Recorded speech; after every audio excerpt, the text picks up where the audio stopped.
Good morning, everyone. Thank you for taking the time to join us. So a few things on the technical side. For those of you who have joined us online, you'll see both the group chat as well as the participant list. If you want to raise your hand, you can simply click on your name and it gives you the option to raise your hand. If you have a question, if you have a comment, Landon will be monitoring the hand raising and he'll make sure that you're called on to contribute to the conversation. Also, the group chat, I'll be monitoring that. If you have comments or questions you would like to share through the group chat, please feel free to do so. Again, you can share with everyone. You can direct those questions just to me and we can facilitate the conversation moving forward. If you've joined us over the phone, you can press *9 to raise your hand and we'll be able to call on you that way. So *9 to raise your hand. And until the conversation begins later on, everyone will be muted. You'll be unmuted when you raise your hand and we're able to call on you to contribute. So thank you again for joining the Act on Homelessness all-call collaborative meeting. The last time we met in person was in February. We were able to share our progress to date. This is a collaboration to address the impacts of homelessness in the city of Santa Barbara that began in November of 2019 from both the investment of the city of Santa Barbara and City Council, as well as the Santa Barbara Foundation. Since that time, not only have we been able to move forward on critical components of the common agenda, but of course, we've had a pandemic start. So we are going to update you on all the activities of the collaborative partners in the COVID-19 response. And I just always want to take a moment to thank all of you for your incredible commitment and passion and work and just tireless advocacy for our communities, for our neighborhoods, to make sure that everyone is supported and served that need it the most. So thank you again for all of your incredible efforts.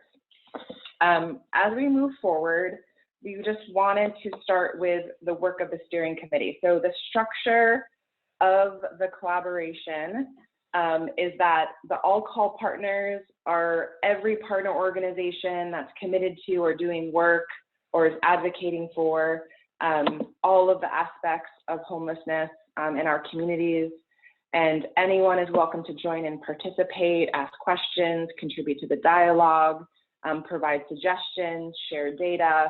And so this meeting occurs quarterly.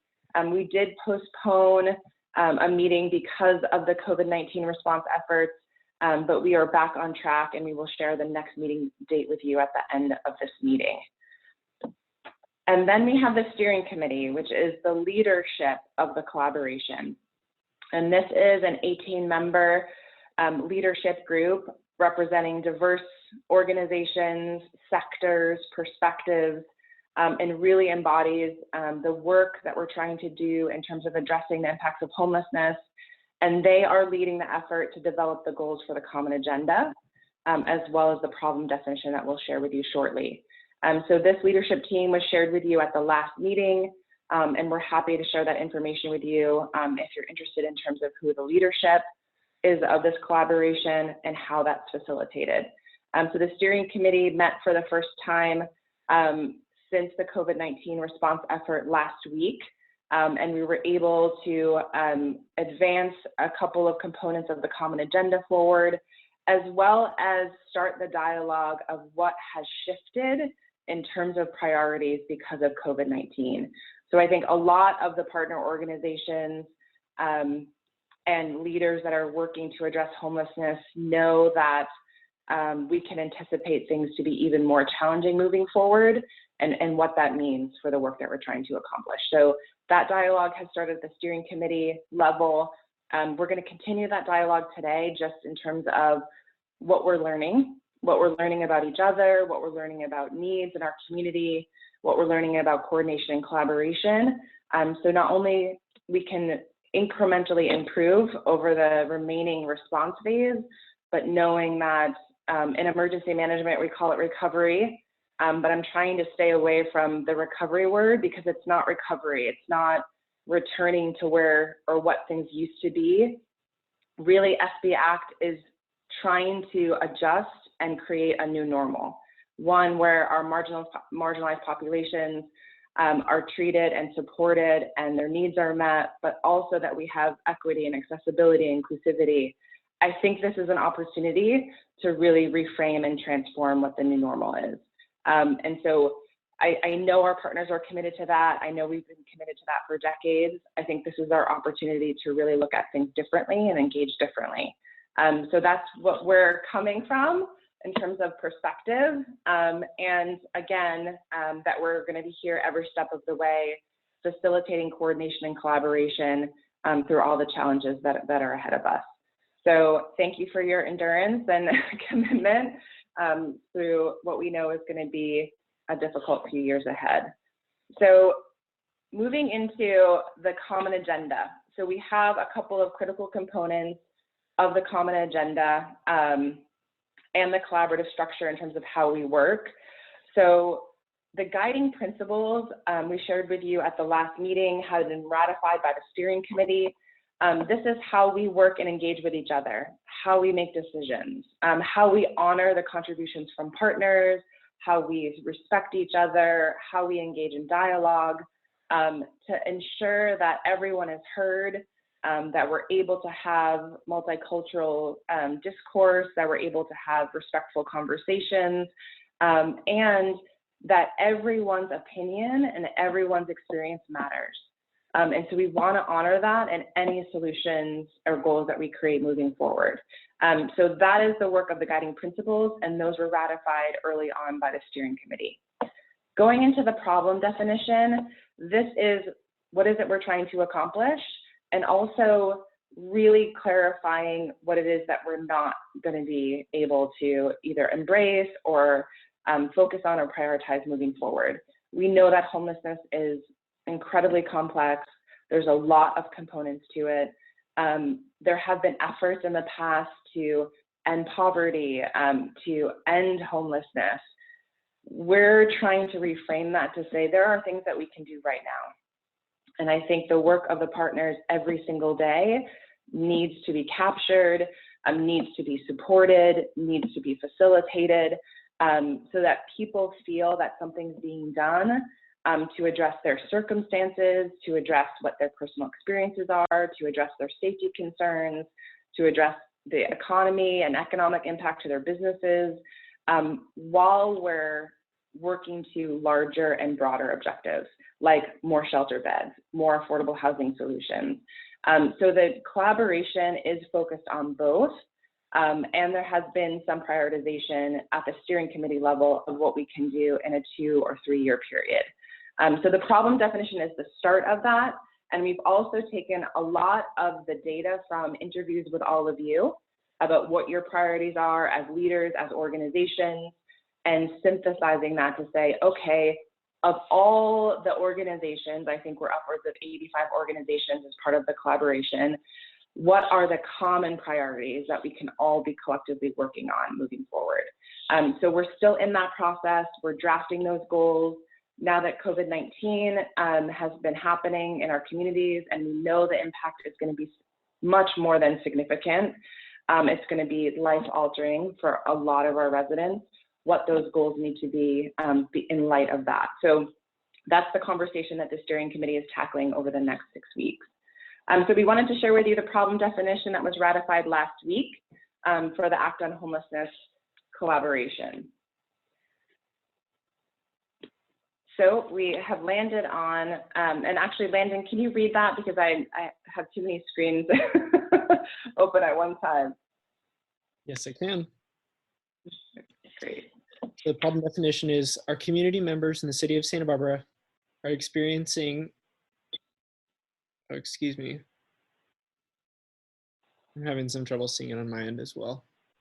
Are experiencing housing insecurity, thank you, and homelessness, and the effects are widespread. The Act on Homelessness Collaborative is committed to reducing and preventing homelessness and its impacts in the city of Santa Barbara by working in partnership using a variety of innovative solutions.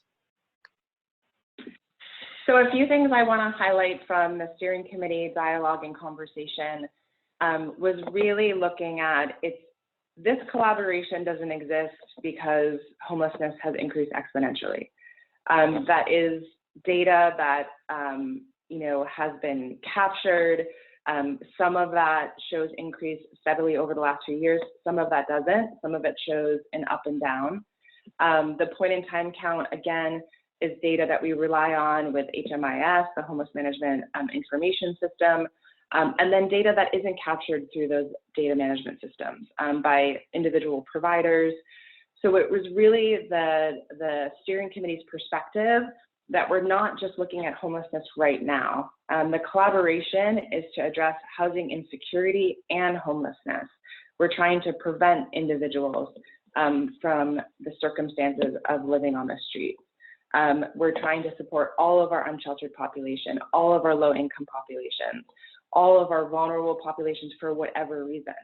And I think we have a lot of incredible work happening with behavioral wellness and law enforcement, all of the things in terms of us working more proactively together, the downtown ambassadors, the level of engagement, I think, really wanted to be captured in terms of the spectrum or the continuum of housing insecurity through the problem definition. And that we're working on reducing and preventing. So this is something that the steering committee learned from the interviews from all of you, that really the prevention side is just as important as reducing those who are experiencing homelessness right now. And that we're working collaboratively, and that we're really looking at solutions that are a little bit more outside of the box, that we are being proactive, that we're thinking a little bit more creatively, and a lot of it will never have sufficient resources. So what can we do to leverage the resources that already exist, and what can we do that doesn't require additional financial resources? So I think we have already been able to see results with some of our regional action plans that we'll share in a few minutes. And we know that there's a commitment from the steering committee to say, oh, I have this resources available for this, you have this resources available for this, how can we work more effectively together? So the continuum of care at Santa Barbara County, the board is facilitating those opportunities, the city is facilitating those opportunities, the HEAP dollars, the Homelessness Emergency Assistance Program, has allowed it and create more opportunities for us to leverage resources and support each other. So I think this is what we're trying to capture in this problem definition. So if you have any questions or comments, please feel free to add that to the group chat, and then we can also address some of those comments later during our discussion.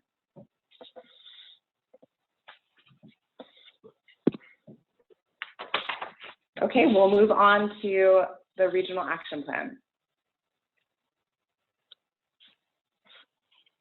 So again, we have the all-call partners, we have the steering committee leadership, and then we have what we call working groups, which are issue-based and more systems-driven. And then we have the regional action plans, which are more neighborhood and field-based, boots on the ground. How can we, again, immediately address the impacts that we're seeing in neighborhoods throughout Santa Barbara? So starting with the COVID-19 regional action plan update. So this wrap started immediately when the response started. And we knew that, from our experience in emergency management, from our experience in working with homelessness, from our experience just being SBACT and facilitating collaborations to support marginalized populations, we knew that coordination and collaboration was the most important thing. So this started as a twice-weekly call on Mondays and Thursdays. Just 2 weeks ago, we transitioned to Thursdays as we add back more of our regularly occurring meetings. But this was to share information, pure and simple. What are we doing? How are we handling certain events or circumstances or particular issues relating to shelter providers, homeless care providers? At the start of the wrap was how can we get really critical service providers back up and operational, because a lot of things have closed down because of the stay-at-home order and the social distancing measures. So showers of blessings and Santa Barbara street medicine, and making sure that we're following and abiding by the CDC guidelines for encampments and offering portable restrooms and hand washing stations. And this was able to happen because of the participation and engagement on that call. So we have county staff, city staff, and leadership, and we have really, really important nonprofit service providers that are taking time out of their incredibly busy weeks to be on the call and share information of what they're doing. We're also able to capture emerging needs. So we know that food continues to be just, sometimes it feels like an insurmountable need. We need to get more food out there to people who are hungry and experiencing hunger. We know that a lot of the programs that have started are going to have difficulty sustaining themselves. So food is a continuing topic of conversation. Good hygiene practices, accessibility to good hygiene practices continues to be a conversation. Water, making sure that when a Starbucks closed and water was no longer easily available, things like that have dramatic impacts on the population we're trying to serve. So hearing the concerns there and constantly trying to come up with creative solutions on how we can address those needs. So that's what's happening in these now weekly calls, and that we're working behind the scenes in between the times that we connect with each other to try to facilitate some of these solutions. None of it's easy. So again, we just thank everyone for being committed to engage, committed to share, advocating for needs, and we always want to hear what's happening so that we can be not only transparent and accountable, but that we can be supportive, and really try to get things done. So anyone who wants to participate in the COVID-19 wrap, please let us know. Again, this has been focused on homeless care and shelter providers. These conversations are very business oriented in terms of the needs. We have set agendas.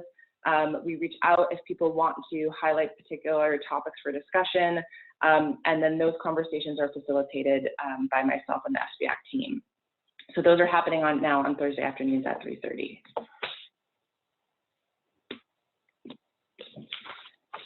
So going into, I believe it's the State Street wrap.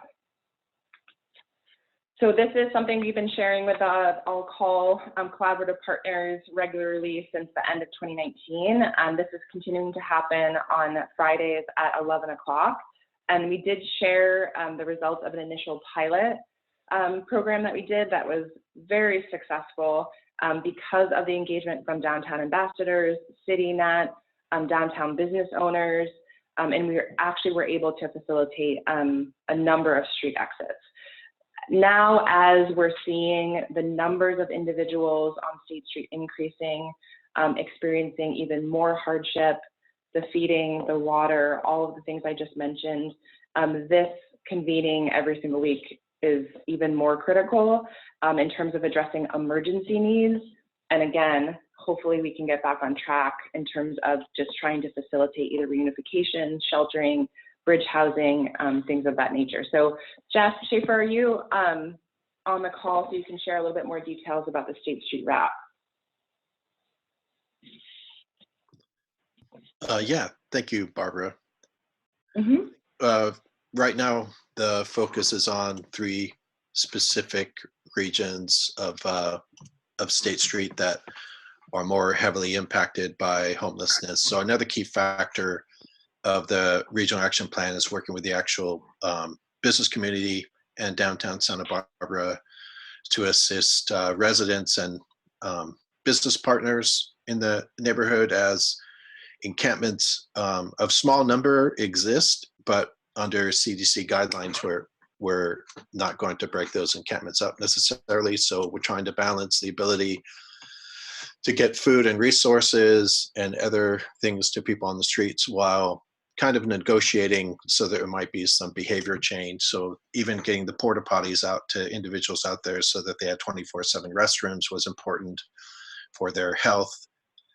So anyone is also, if members want to join this call, it is every Friday at 11. It's a half-hour check-in where we're usually dealing with some of the important issues on state, and also over time still trying to do reunification, still trying to get people into shelter and bridge housing as much as the capacity of all these street outreach teams have. So very appreciative of everyone coming together and working to help people currently and moving forward long term, just to help more people exit homelessness. Thank you.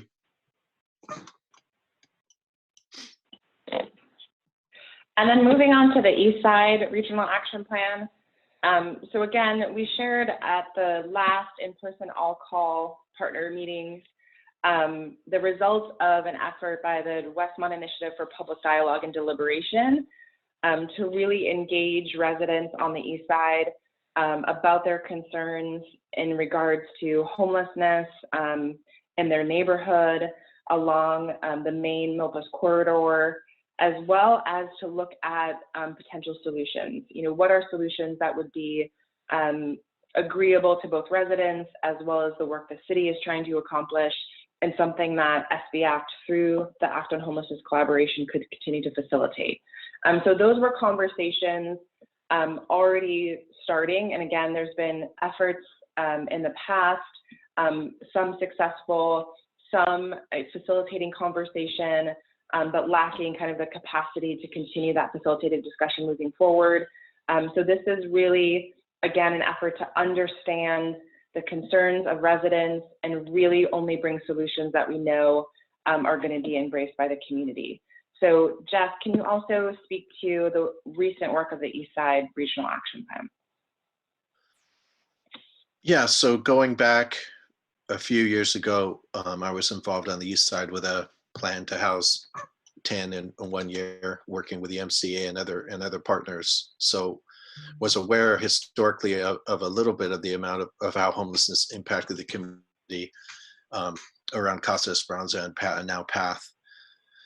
And as we knew there were issues, there were members of the East Side who came out strongly against the Alisos housing and other solutions over time, that there needed to be some bridge work in that community as well, both to help those experiencing homelessness and the community deal with the impacts they were experiencing. So when the issue with the Casica underpass kind of happened, where there were 12 individuals there, around a dozen individuals there living on the streets, and the community unable to get through there to get to the other side of the street, it kind of gave us an opportunity to bring together partners again and try to figure out a solution beyond, as we talked about, CDC guidelines, not wanting to break up encampments for various reasons.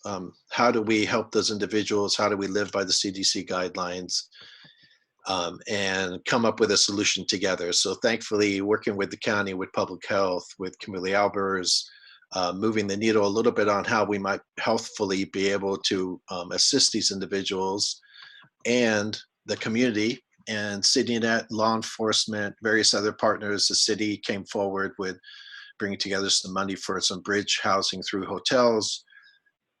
Really within about 4 to 5 days, from a Thursday to a Tuesday, we were able to help those 12 individuals exit.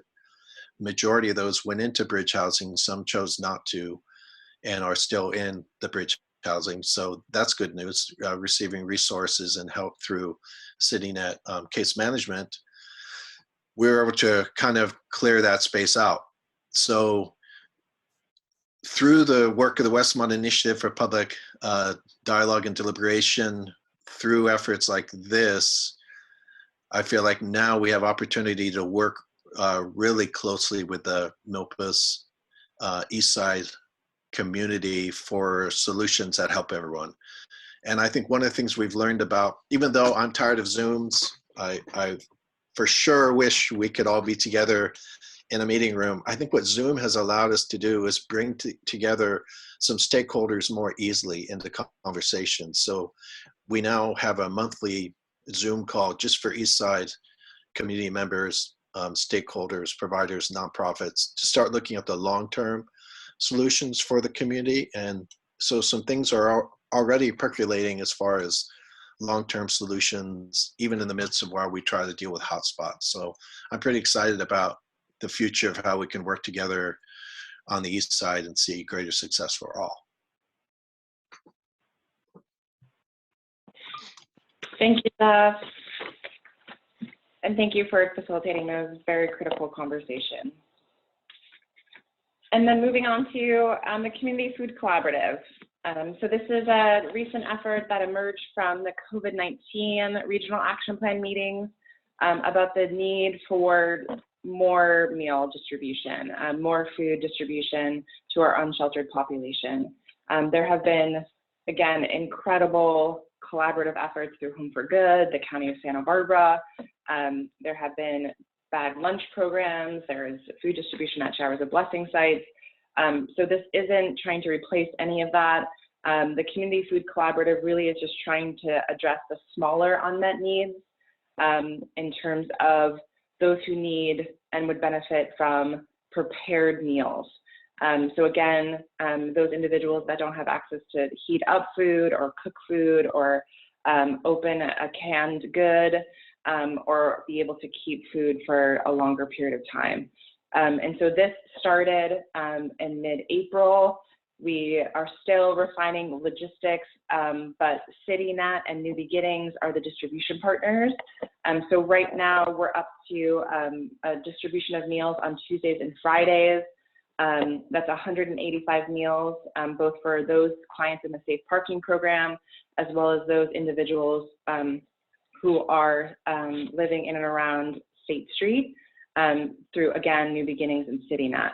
We've been able to expand, again, hearing the need for the distribution on State Street to be 4 days a week. So that's Tuesday through Friday, as well as increasing the number of meals that are distributed in and around State Street to our unsheltered population.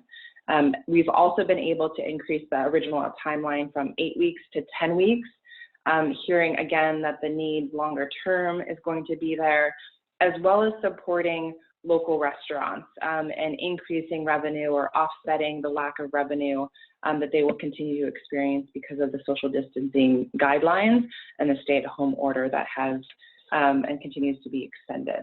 So this is a multi-layered beneficial partnership, both in terms of local farmers, local fisheries, where ingredients for the meals are procured, to Acme Hospitality, and we hope to engage other restaurants that have been able to hire back laid off chefs to then work on and prepare the meals.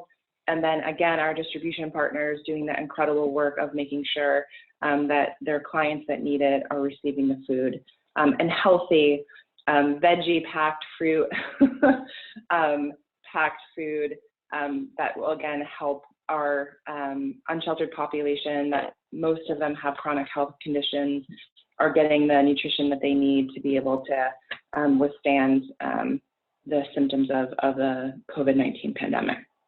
So these meetings are happening every other Monday.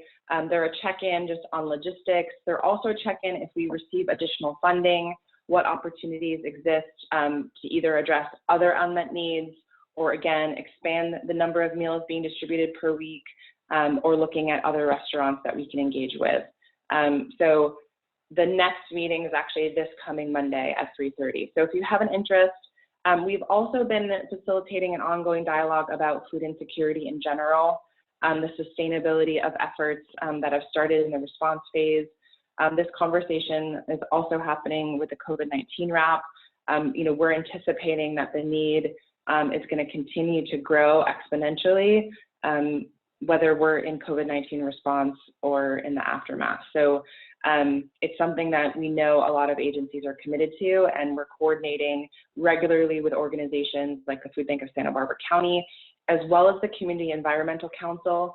And so we encourage you, CEC has launched a resource called the Information, Food Resources, and Collaboration Hub. And we will share that link as a follow-up to this conversation so that you can input if you are facilitating food or meal distribution efforts to a particular population or neighborhood or community, and if you have needs, either as part of that or outside of that, so that we can really look to address what's happening, making sure that there's efficiency, making sure that there's no duplication, but then also working to address unmet needs. So that's the Community Environmental Council's Information, Food Resources, and Collaboration Hub. Okay, so that's an update on our regional action plans and the incredible work of all of our partners. So thank you so much for your contribution and leadership to those wraps. And again, if you want to be involved moving forward, please feel free to reach out to me or Jeff Schaefer.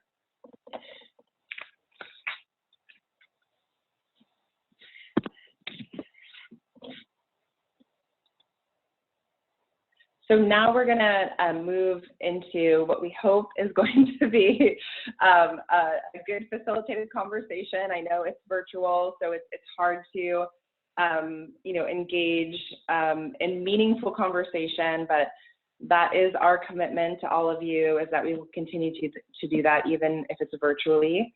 So the question that we posed in the agenda that you received, which is, what lessons have we learned during the COVID-19 crisis thus far? So in emergency management, there's kind of a formal after action reporting process and a lessons learned capture to then facilitate improvements moving forward. This is not that. We're not after actioning things, but we definitely feel it's important to hear from all of you. What are some of the critical learnings that you've experienced, that you've observed, that you've noted to say, okay, we need to do better next time, or hey, can we already start making improvements? Can we already shift or pivot in some way to either be more creative or more inclusive or more transparent, whatever it may be? We really feel it's important, especially with a long response phase that we're experiencing now and will continue to experience, that if we can make some adjustments, if we can incorporate some of those lessons learned right now, we'll be much better in the long term. And there are things that we need to consider for, again, what we know is going to be a challenging recovery. So we wanted to organize this in some way to make it a little bit more productive. And we wanted to start with food. Again, we've been bringing that up throughout the conversation this morning, throughout the updates this morning. But is there anything in terms of the food side, food distribution, meal preparation distribution, food insecurity in general, the number of partners that are engaged to try to address the overwhelming need of food insecurity in our community? So we wanted to start there. Again, if you have a comment, you can add it to the group chat. If you want to raise your hand to share, Landon will be looking at that as well. So it looks like we have a hand raised from Colette. Thank you for the invite. Thanks for the incredible work that's being done. It's amazing. So one of the things that we've really noticed is ambassadors on State Street. And before I continue, I really applaud the fact that it's going from 2 days to 4 days. That is really incredible. One of the things that we seem to be noticing with individuals on State Street is their inability to make it to Pershing, the distance that the food is available. So one of the things that I've just kind of put out there as far as the think tank is there a location? I'm not expecting them to be hand-fed. I think they need to put forth the effort to go somewhere. And I realize that Alameda is not a situation now. So I understand that. But is there a location closer to State Street, within 2 or 3 blocks, that is a possibility of food distribution for the ones experiencing great food insecurity, mostly because businesses, the restaurants, are closed. They aren't getting money from people just handing them money because there's not as many people downtown, and then people aren't throwing away their leftovers in the trash, so they're trash diving. So it's really created a lot of food insecurity.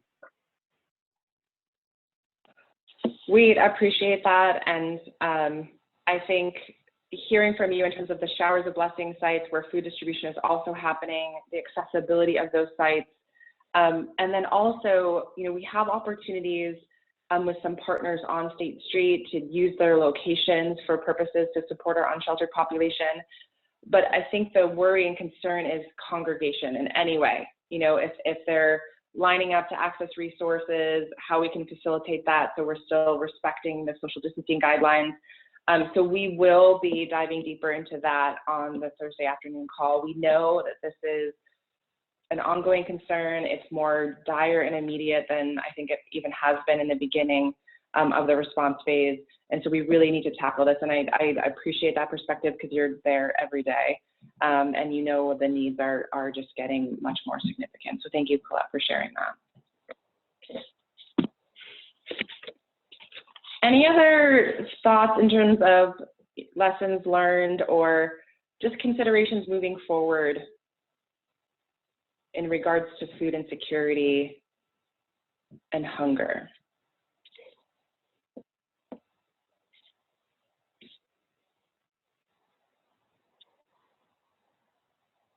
Emily Allen?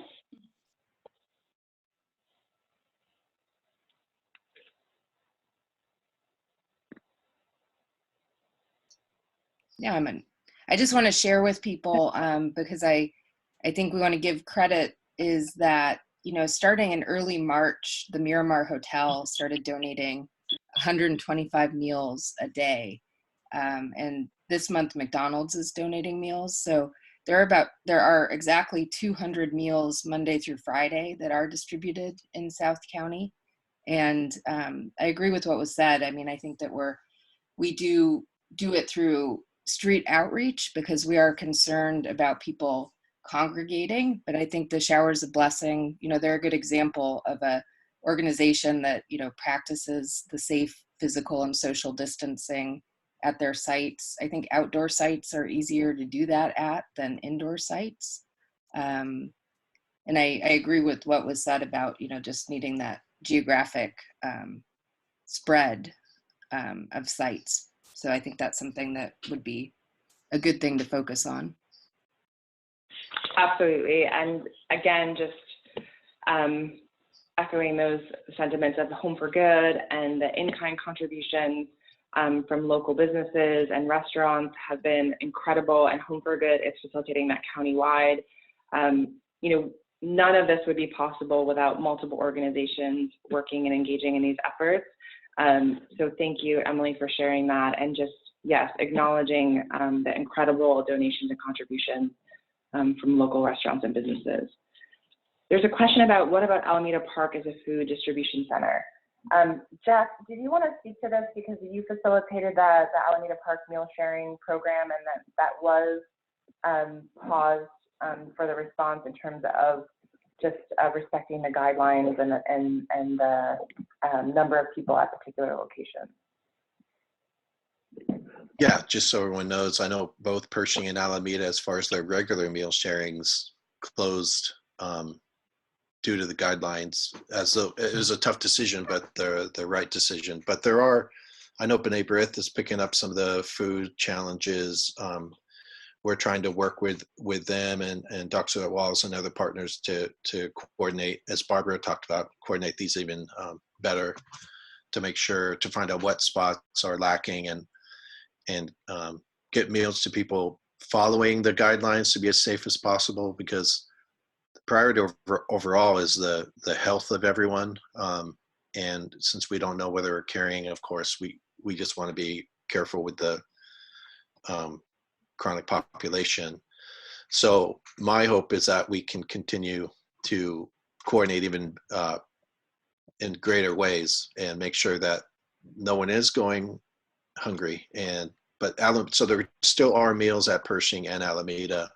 And as far as I know, B'nai B'rith is, for the best of their ability, also practicing the safe distancing, and that puts some protocols in place.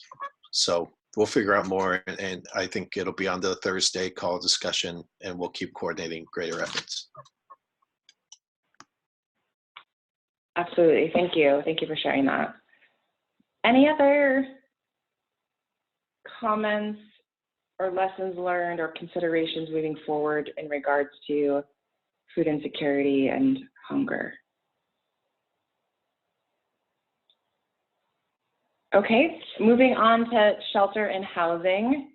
Oh, the gazebo at Alameda could be a drop-off for food. Okay.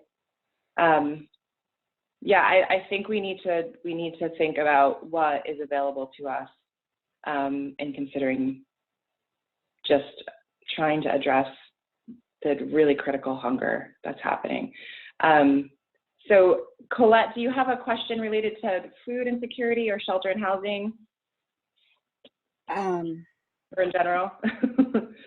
I was just going to say that I think what we've learned is that the ones that have gone out on State Street, and that's all I can really speak to, but is that negotiating behavior along with food distribution is critical. And I do believe it is working. It's like, just simply pay it forward, people, and put your things in the trash. Some type of negotiation like that, so that they are also have some responsibility in their own care and the care of others around them. And that's. Oh, thank you for that input. Again, you're having the regular conversations, and I think with the outreach teams, and again, Home for Good and Santa Barbara County facilitating regular outreach team coordination meetings each week, it has been important to share not only what you're observing and hearing and listening, but also just the level of fear and anxiety. And I think initially when programs were trying to figure out a way to adapt to the response to COVID-19, they felt neglected, they felt kind of left behind in terms of the support that they used to receive, and then not receiving it during a really critical emergency. So I think we need to hear that. So again, we're in dialogue and trying to support the needs, but also maintaining a level of trust, maintaining a level of compassion and empathy in our conversation and dialogue, and that, yeah, I mean, there might not be as much foot traffic on State Street, but it's still an area of our community, just like every neighborhood, that we need to respect and take care of and protect. So thank you, Colette, for sharing those insights. We have a question: is the biggest obstacle finding food or distributing food right now? What's the biggest need?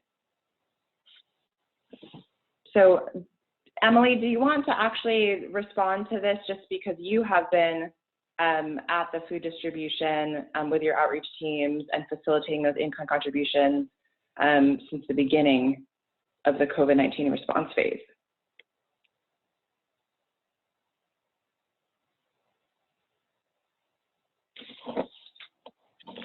Yeah, what could I maybe add?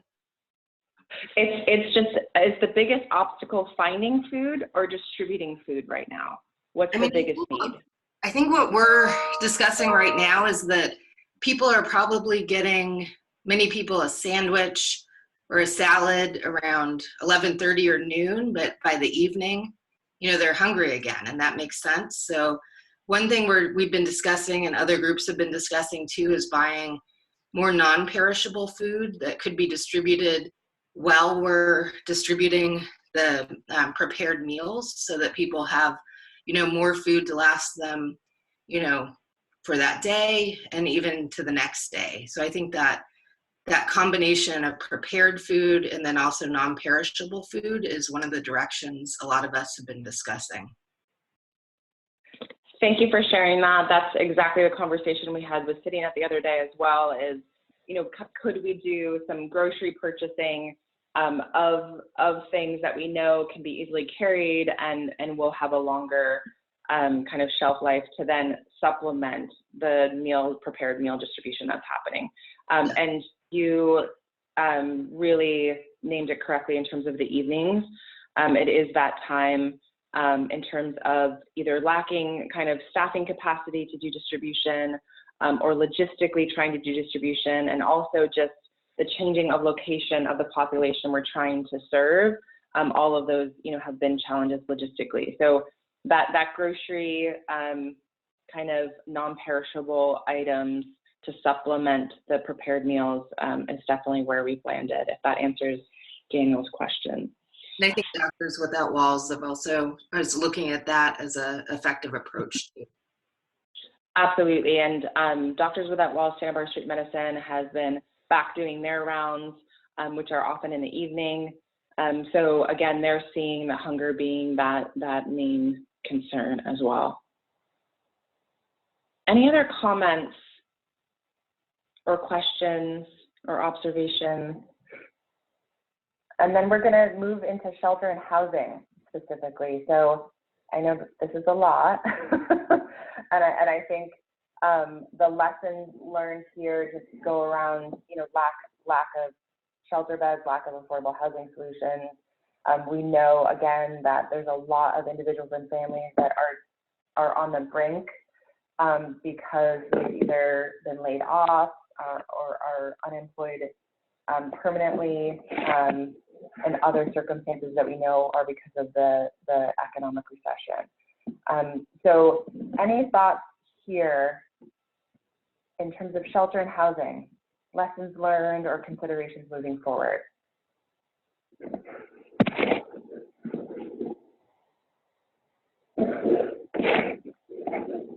Oh, we're still getting some ideas on food, which is great.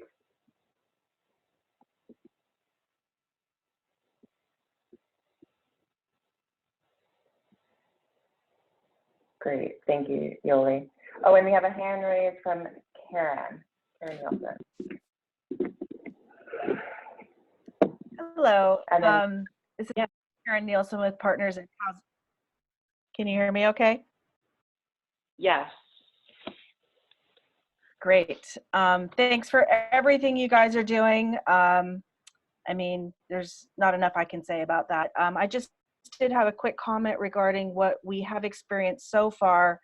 The backbone of our program, we find homelessness, or we find housing for homeless individuals through private landlords. We have over 100 private landlords that we work with. So when COVID hit, not only are we trying to support our clients that we're trying to find housing for, we're also trying to support our landlords and help them, you know, not to panic and close their doors to us.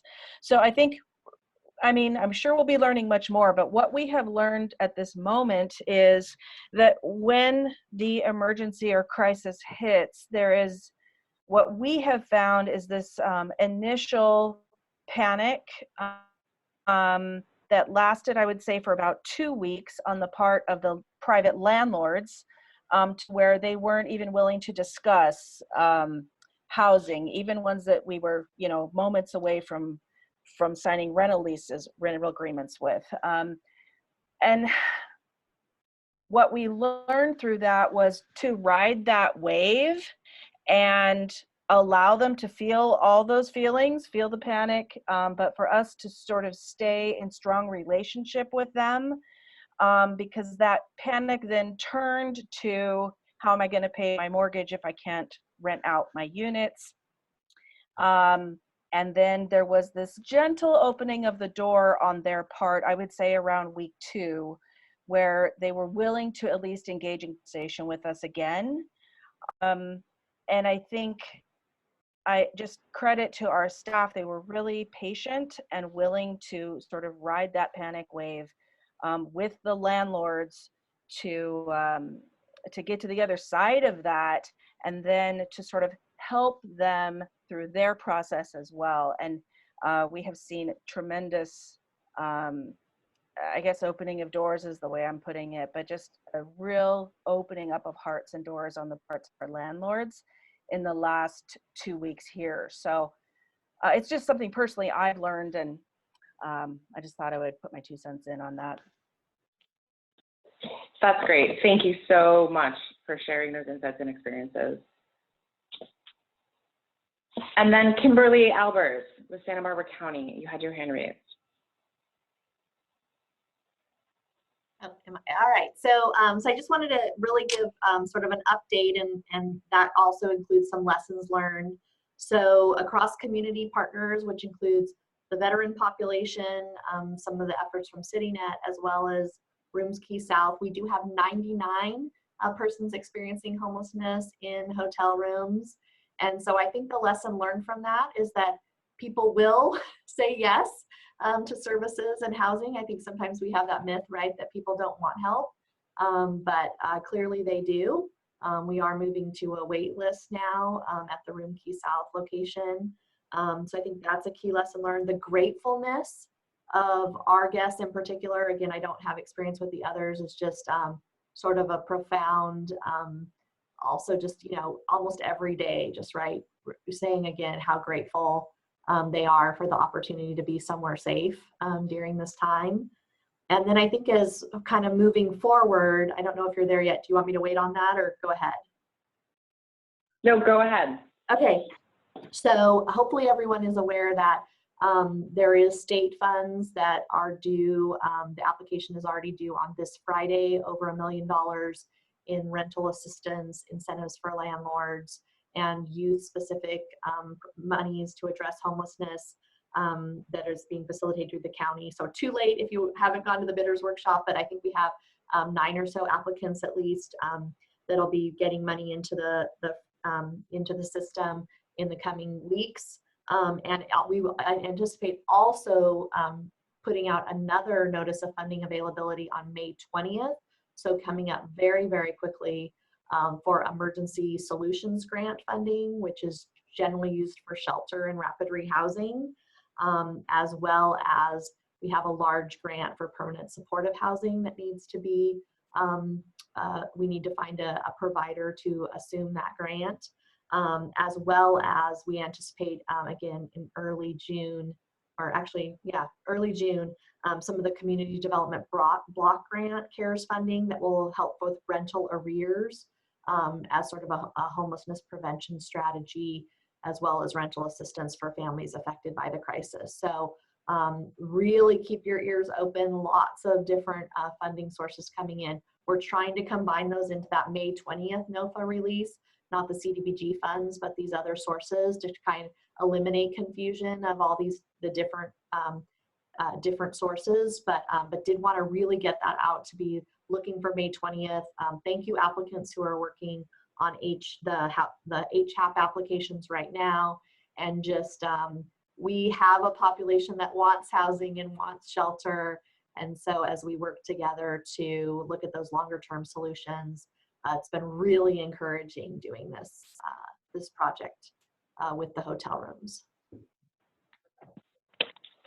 That's great. Thank you so much for sharing that. It's been, I know, anxiety driven and stressful and loss of sleep to try to get that non-congregate shelter project off the ground, and to have it happen and be facilitated with your leadership and the trainings and the referrals from agencies, and now the gratitude on this side. I think it's been incredible to see and be a part of and witness. And so thank you to you and your team and all of the providers that are working together to make that happen. And those who are filling out grant applications while they're responding to COVID-19. So we definitely want to make sure that organizations feel supported in applying and pursuing these funding opportunities, and just leveraging the funding opportunities that exist because, you know, the state of California is prioritizing this issue as part of the administration and all of the efforts that are happening at the state level. So thank you for that. And we also have a hand raised from Rob Fredericks.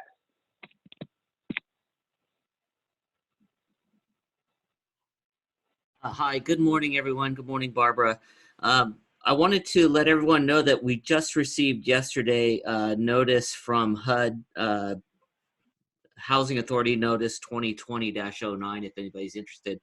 But they are issuing additional mainstream vouchers to housing authorities that were previously granted mainstream vouchers in the 2017, 2018, and 2019 competition. So they're giving us a 30% boost on the number of vouchers.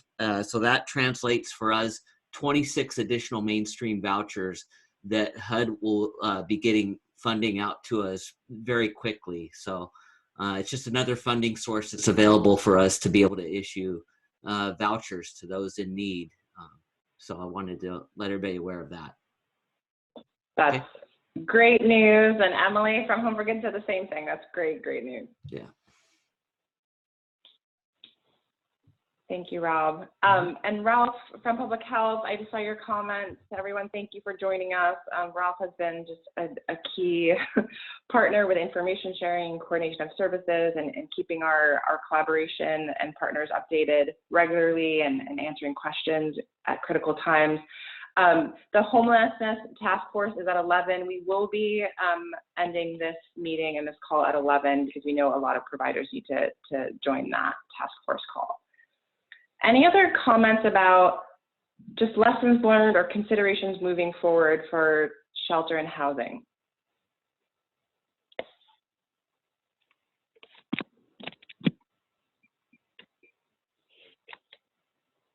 Okay, moving on to financial assistance. So this is encompassing both financial insecurity and needs of individuals and families, but also financial assistance and support for the sector, for nonprofit service providers, any of the philanthropic efforts, and either being supportive and pursuing those and then being successful, or again, just in general in terms of either gaps in needs that the sector is experiencing in this response to COVID-19.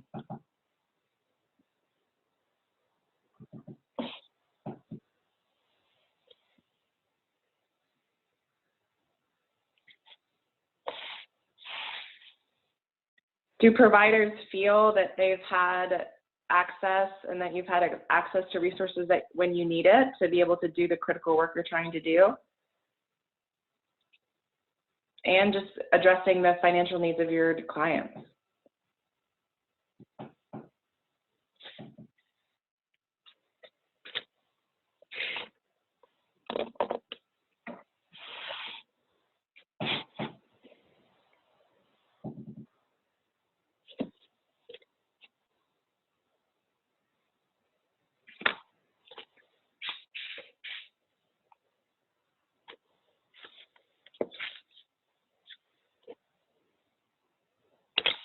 Okay, no.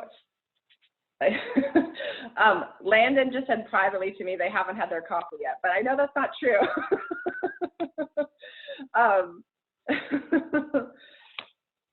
Liz, stop. So you have your hand raised. Yeah, the silence is a little concerning to me on that, considering Kimberly just talked about a bunch of money coming out. We need to know how to prioritize all the funding that's coming available. So if you have needs, I would recommend letting us know so we can know how to prioritize all the money that's coming in. That's all. Thank you. Absolutely. I hear that too.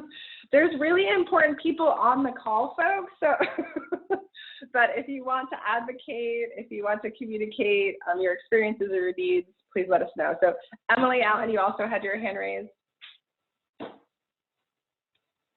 Yeah, I just wanted to share, of course, it's a challenging time, and, just very grateful for the foundation and private donor support and, government agencies that partner, also the in-kind donations from businesses and private individuals donating items too.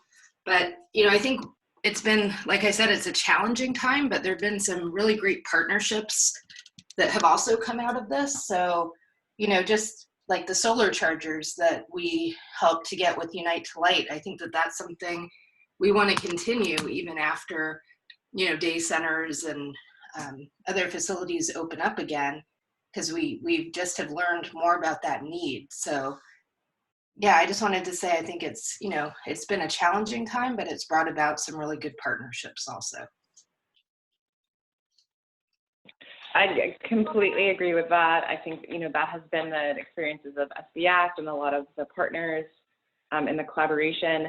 I think just in terms of my personal experiences and professional experiences with philanthropy, I think it's the worry about the long term. If resources have been diverted for response, are we going to feel the impact when it comes to the longer term needs? And are there going to be sufficient resources for us to facilitate what that new normal is going to be, as well as knowing that we're going to have a lot more individuals and families fall into homelessness or on the brink of homelessness. And again, just working with the unsheltered population that we have right now and creating and facilitating more opportunities for permanent housing solutions. So I appreciate there has been so much in terms of people really stepping up, stepping in, engaging, advocating, raising resources to meet critical timelines for goals and matching goals. And even the Santa Barbara Foundation has facilitated their cycle with a much more rapid pace, which I think has been helpful. So we have a comment from Sharon Burns. Gotta unmute me. There you go. Okay. Hey, so first I want to just say some thanks. We've been doing some significant outreach along the railroad tracks between the Bird Refuge and San Ysidro Road. We've got quite some thorny encampment situations going on back there. It is not always traditional homeless. Some of this is youth that's camping out that just wants to kind of engage in some drug use and just sort of go undetected. The problem is they've kind of encroached into neighborhoods and started really misbehaving. We had an altercation at the Biltmore last weekend with one that is a Be Well client that we thought we were going to get housed. So I would say a couple things. One is I want to thank Emily Allen, Jeff Schaefer, and Kimberly for helping with this problem. We got 3 of them through Be Well's homeless outreach team to accept going into a shelter, and the chargers helped a lot with that conversation. So did hygiene kits. We tried for hotel placement for 1, but it wasn't successful yet due to dogs. And we still have a couple back there that we've got to work with. It is kind of frustrating to try to do this. We got really lucky. The sheriffs kind of heard us and they went out ahead of us. And they ticketed people for trespassing. And what that did was when we got there mere hours later to do outreach, it had kind of shifted the equilibrium. People felt like, wow, it's probably not an option to continue to stay back here. So they were super receptive to taking services and shelter. So honestly, it created movement that would have probably taken 10 outreach visits to achieve, right? Which was great. And the sheriffs took a little heat for that because, the governor had said, don't do anything about encampments. But honestly, this was consistent with the governor's order because it helped us move some people indoors that needed to go indoors. So a couple of those people were ill. So it was actually very helpful to us. It wouldn't have probably happened without the sheriff. But my suggestion, and I don't think this team has the ability to do it, but it is starting to kind of become more noticeable. We need a little bit more of I don't know what's the word I'm looking for, but a more concerted, persistent, consistent sort of outreach effort, especially in the hotspot areas, and especially during COVID, where we have a chance to access some resources not normally available to us. And this was very sporadic. It just kind of sprang up in the last week and a half, and some people mobilized really fast, and I'm appreciative of that. But it's going to take longer than a week to clear some of this. And I just haven't had the great experience of working with Jeff and some other people on the Milpas Outreach Project. I'm just kind of missing that sort of directed focus, right? That would help. And I know this is a countywide team and a countywide effort. It's not just a local team, but we're kind of missing that ability to really focus on certain zones. And I would welcome a way for us to look at doing that. Thank you. Thank you, Sharon, for bringing that up. And just thank you for your tireless efforts. We so appreciate your commitment and your engagement.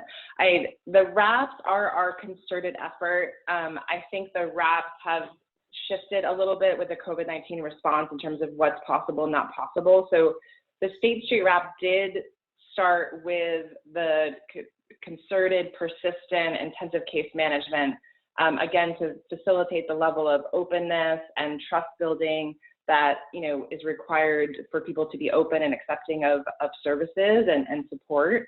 But now it has been a little bit more of a triage, an emergency kind of response type focus, and while still making sure that long-term solutions are part of it. But Jeff, do you want to speak a little bit deeper to just, we know that concerted, persistent, intensive case management is what's needed, and how we can address that or keep facilitating and supporting that while we're in response. Yeah, so Sharon and I have a little scheme too to continue to keep these people meeting and do some kind of a training ourselves to continue the efforts and sustain them. I think that's the main thing. How do we sustain consistent case management, outreach, artful efforts connected to resources? And I think we can do that over time. Even today, I'll be on a call trying to help 2 community members on the east side, working with NOAA's and Safe Part and New Beginnings, just to help one individual through potentially living in a vehicle, right? So agree that intensive case management is really important, and also mental health services, because you know, I'm sure there's a lot of different aspects to homelessness, and a lot of times mental illness or mental health is a factor.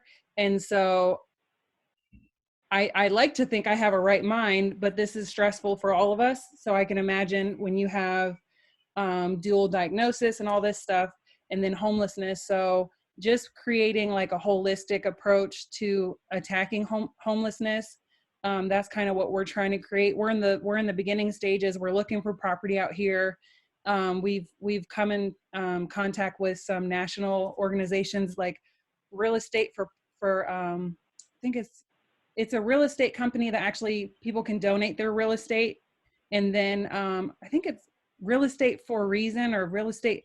It's easy. You can Google it, and nonprofits can write into there, and then private owners can donate their real estate. So we've wrote requests for that, and just really trying to find property, because this is a really big need right now. I mean, I'm sure as everywhere, but anyways, I appreciate you letting me listen, and I know I'm far away, but thank you.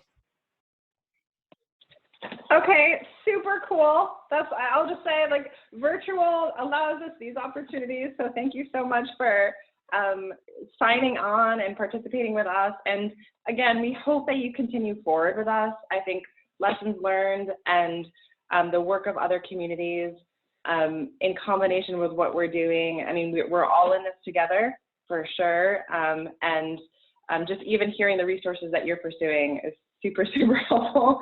So thank you so much, Jasmine, for taking the time to participate today. And we have a raised hand from Letitia. I can't see your last name, but. Miller. It's okay. Letitia Miller. How are you? Good. How are you? I'm doing great. I work in Washington, D.C., the District of Columbia. I work for the Low Barrier Shelter LGBTQ community of Casa Ruby. And we're trying to end homeless with the youth here, which I think is an awesome idea what you are doing. I would like to say keep up the good work. It is a great thing that all the states are working together to try to end homeless in each state. Thank you for joining us too. I love DC. I used to live there. Love it, love it. And we know that you're dealing with a lot of complex issues there as well. So thank you for your work and your commitment and the time to participate on our call today. And again, we hope that you'll keep us on the radar so that you can join for future conversations and meetings for sure. Any other comments just in terms of financial assistance needs? We haven't had enough time to go for coordination collaboration, but any kind of last thoughts on lessons learned or considerations moving forward? We have a raised hand from a phone number. It's 722-4900. I can't see a name there. It's Emily from CityNet. Oh, that's how I recognize your number. Hi. Yeah, like that looks familiar. Yeah, hi. Yeah. So we talked briefly about this yesterday on a separate call, but what we're seeing from CityNet is an influx of families who are experiencing financial hardship and who are staying in the motels for as long as their money can provide them. But because their children are of different ages, they are not qualifying for one shelter or another. And I really want to, reach out to them with an answer as to where they can go to find more family resources. And I'm expecting that this issue is going to become more and more common as our economy declines due to COVID. So I think this should be a focus for future funding and future problem solving to kind of prevent that from happening. Thank you so much for bringing that up. I know we had a conversation about that yesterday. We're going to also talk about that on our call on Thursday afternoon. I know we have key leaders and organizations like Transition House and others that are working to support families experiencing homelessness. So we definitely want to not only focus attention, but really advocate for more resources in supporting families. And especially knowing that we can anticipate that those numbers will increase as well. Forward. Thank you, Emily. Yeah.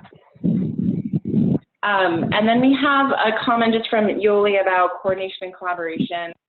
It definitely was a challenge at the beginning of the response. And I think it always is.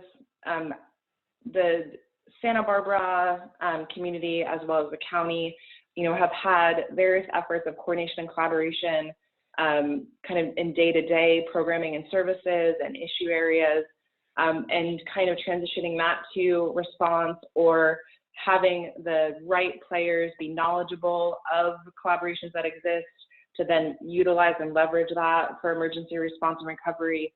So I think, having players on different ends of the spectrum has been really helpful. Connecting new folks to existing work, I think, has been critically important.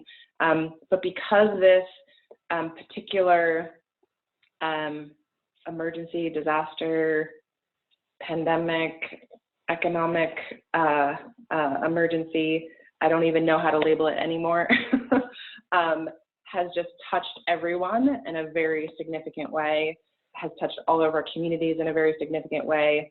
I think the complexity of the incident, the long-term nature of the response phase has really tasked all of us.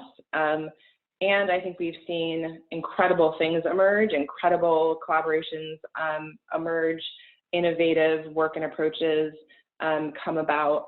But it really is up to us to capture that, to formalize that, to make sure that we're sustaining the coordination and collaboration moving forward, so we're better for future responses. And we want to make sure that we're capturing what people experienced and how we can do better moving forward. So any last thoughts on coordination and collaboration? And again, we'll continue this conversation at our next meeting. But any thoughts before we go into general announcements?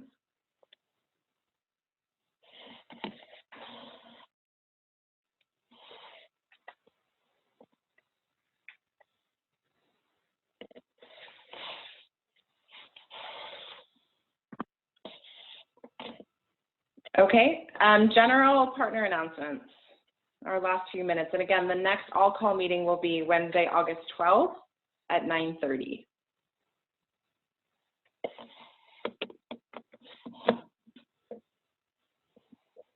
So our new partners from Columbus, Ohio and DC, August 12th, 9:30. Any other announcements, sharing, considerations moving forward?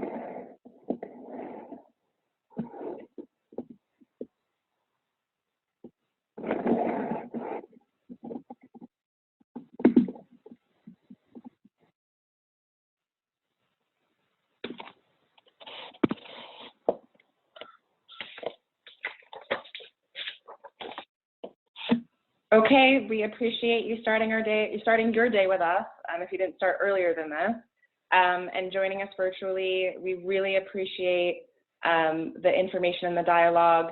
And then Michael, you had said more information about a particular grant program, so I will definitely follow up with you on that. Any other comments, questions, suggestions? Thank you for bearing with us. We appreciate the dialogue. We continually learn from all of you, and we just cannot thank you enough for your tireless commitment and passion and hard work every single day. So thank you all so much, and we look forward to meeting again on August 13th.